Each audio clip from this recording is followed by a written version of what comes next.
Hey, what's up everybody? So it is almost Christmas, can you believe it? So you may remember a few days ago I asked you all what is your favorite Christmas movie, and I thought I would make a lessons you could learn from video on the most popular choice. And it was a close vote, but in the end, the winner was Home Alone.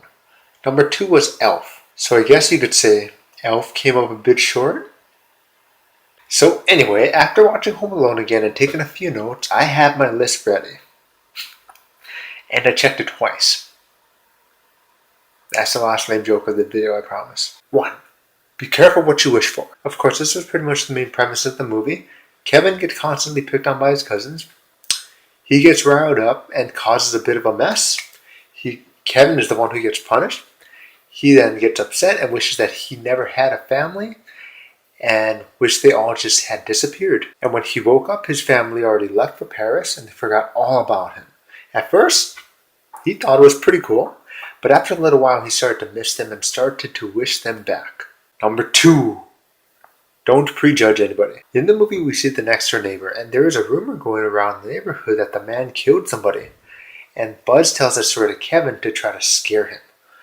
And obviously it works. So every time Kevin sees that man, he screams and runs away. Now how did the rumor start? It really isn't said in the movie as far as I am aware, but many people don't really ask, they just hear a rumor and they assume that it's true, and therefore they prejudge the person without actually talking with them. Of course, in the end, we find out the rumor is false, and the man ends up saving Kevin from the bandits. 3. No regrets. Towards the ending of the film, we see Kevin enter a church, where to his surprise, he sees his next door neighbor, that he always heard those bad rumors about. And that's when he realizes, and here's the second half of the story, and realizes he isn't that bad of a guy. He tells Kevin the story that he's actually there to see his granddaughter sing. And he can't see his granddaughter anymore because his son won't let him, because of an argument they had years back. So Kevin asks him, why don't you just call your son? Why don't you just call your son to fix everything? And he says, I'm just afraid that he will reject me again. I'm just afraid that he'll hang up. And Kevin says, well, yes, maybe that will happen, but at least you'll know. At least you'll know, and then you won't be constantly thinking about it and ever have to question what if and live a life of regret. If you call him, at least you'll know and stop questioning and feeling bad about it. And at the end of the movie, we see the neighbor embracing his son and daughter on Christmas Day. 4. Face your fears. A minor story in the movie came between Kevin and the basement. He was always afraid of going down to the basement, but of course, being home alone, he eventually had to go down there to do the laundry.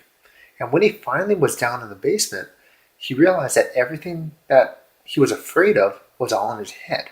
And it wasn't that bad. If you think about it, that's most of us in real life. We're afraid to do a lot of things.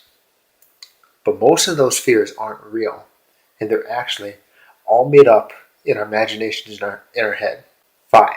Nothing is more important than family. In the end, Kevin realized how much he loved his family, how much he truly loved his family. And no matter what they say to each other when they get all upset at each other and annoyed with each other, in the end, there was nothing more important than family. So I hope you guys enjoyed this video. I hope you guys learned something from this video. If you guys have any suggestions for the future videos, please leave in the comments below. And if you aren't my friend on Facebook, feel free to add me as a friend. I'd be more than happy to connect with people and talk with people from all over the world. I hope you guys have a great rest of your day and a very Merry Christmas. And I'll see you guys next week. Bye, everybody.